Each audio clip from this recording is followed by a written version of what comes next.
মালদ্বীপ প্রাইভেট আইল্যান্ডে বুফে খাওয়ার অভিজ্ঞতাটাই আজকে শেয়ার করব আপনাদের সঙ্গে।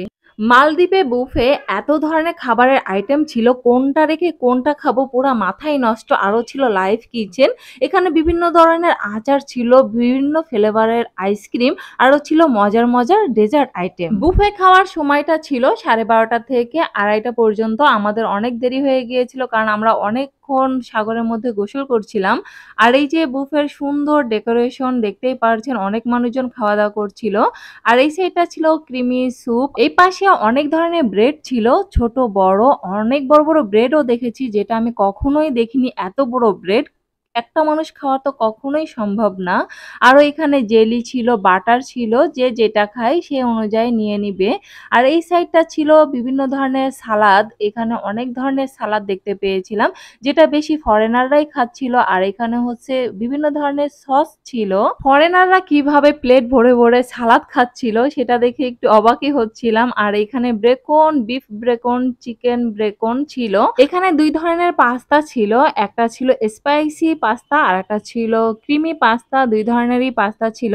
আর পাশে ছিল লাইভ কিচেন, যেখানে হচ্ছে দুই ধরনের গ্রিল করছিল, একটা হচ্ছে বিফ গ্রিল আর একটা হচ্ছে ফিশ গ্রিল করছিল। এখানে আবার সামনে সস দিয়ে রেখেছে, সস দিয়ে খেতে কিন্তু দারুণ মজা ছিল। গ্রিল প্রথমত আমি মনে করেছি যে এটা হালাল না হারাম, পরে তো মনে পড়েছে এটা মালদ্বীপ, যেহেতু এখানে হারামের কোনো অপশনই নেই। কি নিলা? আমরা নিলাম rice, mash potato, chicken, chilli chicken এবং চিকেন। আমার বর তো অনেক ধরনের খাবার নিয়ে নিয়েছে আর আমি একটু ঘুরে ঘুরে ভিডিও করছিলাম। আর এই যে খাবারগুলো সার্ভ করেছে, যে ডিশগুলা, এটা কিন্তু অনেক সুন্দর লাগছিল, আমার কাছে বেশ ভালোই লাগছিল। আর এই যে খাবারটা, এটা ছিল সে অনেক ধরনের ভেজিটেবল ছিল, এটা ভেজিটেবল কারি ছিল। এখানে ছিল ভুনা ডাল, যেটা খেতে খুব মজা হয়েছিল। আর এই পাশে হচ্ছে ফ্রেশ একবারে সাদা ভাত। আর এই যে সাইডে এটা ছিল মোটা মোটা সসেজ, যেটা গ্রেভি করা, আর সসেজ গুলো অনেক মোটা মোটা ছিল। এখানে বিভিন্ন ধরনের সবজি দিয়ে এটাকে হাফ সিদ্ধ করে রেখেছে। আর এখানে আছে বিভিন্ন ধরনের সবজি দিয়ে, এটা নাম কি আমি বলতে পারবো না। তারপরের ডিশে আছে হচ্ছে চিকেন কোরমা, যেটা হচ্ছে যে নারকেলের দুধ দিয়ে একটা গ্রেভি তৈরি করেছে। আর এখানে হচ্ছে মেশ পটেটো, এই পটেটোটা আমার বর খুবই পছন্দ করে, আমার বাচ্চাটাও খেয়েছে। আর রাইসটা অনেক মজার ছিল, যেটা আমি নিয়েছিলাম। আমার ইরামনিও এই রাইসটা খুব মজা করে খেয়েছিল, দেখতে পারবেন। আর আছে সাদা ভাত। আর এই সাইডটা হচ্ছে চা কফির সুন্দর ব্যবস্থা করে রেখেছে, যে যেমনটাই খেতে চায় এখান থেকে নিয়ে খেতে পারবে। এখানে চা কফি সবকিছুই সুন্দর সুব্যবস্থা করে রেখেছে। আর এই জায়গাটা হচ্ছে আচার, বিভিন্ন ফ্লেভারের আচার দেখা যাচ্ছিল। এখানে ঝালের আচার, আমের, তেঁতুল, জলপাই সব ধরনের আচার ছিল এই সাইডে। এখানে আবার পাঁপড়ও রেখেছে। আর এই পাশে হচ্ছে আইসক্রিম, বিভিন্ন ফ্লেভারের আইসক্রিম ছিল। আর এই বাটিতে ছিল বিভিন্ন ফ্লেভারের চকলেট গানাশ। আর এখানে কোনও দিয়ে দিয়েছে, যেমনটা খেতে চায় কেউ বাটিতে নিয়ে চাইলে খেতে পারবে, কেউ চাইলে কোণে নিয়ে খেতে পারবে। এখানে সব ধরনের ব্যবস্থা রেখেছে। আর অনেক ফ্লেভারের আইসক্রিম ছিল এই পাশে। আর এখানে হচ্ছে বিভিন্ন ধরনের ফ্রুটস, তারপরে হচ্ছে টক দই সুন্দর করে ডেকোরেশন করে রেখেছে। আর এইখানে হচ্ছে বিভিন্ন ধরনের ডেজার্ট আইটেম রেখেছিল, আর পেস্ট্রি, কেক, সব ধরনের ডেজার্ট আইটেমই কিন্তু এই পাশটায় ছিল।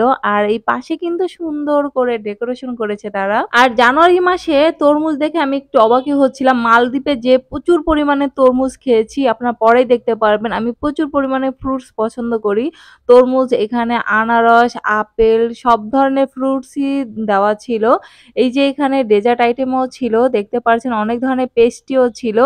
এখানে আবার রোল, কেক সব ধরনের খাবার দেখে আসলে লোভনীয় খাবার ছিল, যেখানে খাবারগুলো টেস্ট অনেক ভালো ছিল। এই যে ডেজার্ট আইটেম দেখছেন, এটাও আমি নিয়েছিলাম, যেটা আসলে খাবারগুলো খুবই মজা ছিল। আর মাশমেলো তো আমার এত পছন্দ, এইখান থেকে একটা নিয়ে নিয়েছিলাম খাওয়ার জন্য, কারণ আমার কাছে খুবই পছন্দের একটা খাবার। এই পাশের খাবারটা মেবি আপেল দিয়ে কিছু একটা তৈরি করেছে। আমার বরের কাছে যে আমি জিজ্ঞাসা করছিলাম কোন খাবারটা বেশি মজা হয়েছে, সে আমাকে সাজেস্ট করছিল, সে অনুযায়ী আমি খাবার নিয়ে আসছি। আর এখানে ইরামনিকেও খাওয়াচ্ছিলাম। ফ্রাইড রাইস, চিকেনটা আসলে খুবই মজা ছিল। আমি সালাদ নিয়ে আসছি, আমি আরো অনেক কিছুই নিয়ে আসিনি, পরে নিয়ে আসবো। যেহেতু ওই রাইস আইটেম ইরামনিকে খাওয়ানো লাগবে, এর জন্য ওকে খাওয়াচ্ছিলাম, নিজেও খাচ্ছিলাম। আমার প্রচন্ড পরিমাণে ক্ষুধা লেগে গিয়েছিল। গাইস এখানকার খাবারগুলো এত মজা, মানে যাই কিছু ট্রাই করেছি না কেন সব কিছুই ভালো। এই যে ক্রিমি স্যুপ খাচ্ছি, এটাও কিন্তু অনেক মজা। আর বাচ্চাটা চিকেন খাচ্ছে। আর এইখানে যে একটা ডেজার্ট আইটেম নিচ্ছে, এটা এটা মানে চেহারাটা এত সুন্দর, দেখা যাক এটা খেতে কেমন জানি না। খাওয়া দাওয়া শেষ করে দেখেন আমি এতগুলা ফল নিয়েছি খাওয়ার জন্য। তরমুজ তো আমি খুবই পছন্দ করি। অনেক অনেক ফল নিয়েছি, দেখতেই পারছেন। খাওয়া দাওয়া শেষ করে কিছুক্ষণ রেস্ট নিয়েছিলাম। এখন আমরা চলে যাচ্ছি এত সুন্দর আইল্যান্ড ছেড়ে। হ্যাঁ, প্রাইভেট আইল্যান্ড ছেড়ে আমরা চলে যাচ্ছি। সবাই ওয়েট করতেছে বোর্ডের জন্য। তুমি টাটা দিচ্ছ, টাটা দাও। টাটা, আমরা এখন চলে যাচ্ছি। টাটা। টাটা। এখানে সবাই আমরা স্পিড বোর্ডের জন্য ওয়েট করছিলাম। আর এই যে ডে ট্রিপের কথা আমি কখনোই ভুলবো না। ৯টা থেকে ৫টা পর্যন্ত অসম্ভব সুন্দর একটা সময় কেটেছে। এই দিনের কথা আসলে কখনোই ভুলার নয়। তারপরে চলে গিয়েছি আমরা মাফুসি আইল্যান্ডে। এখন আমরা হাঁটছি, যেটি ঠিক অপোজিটে একটা বিচ আছে, সেই বিচের রাস্তা ধরেই হাঁটছিলাম।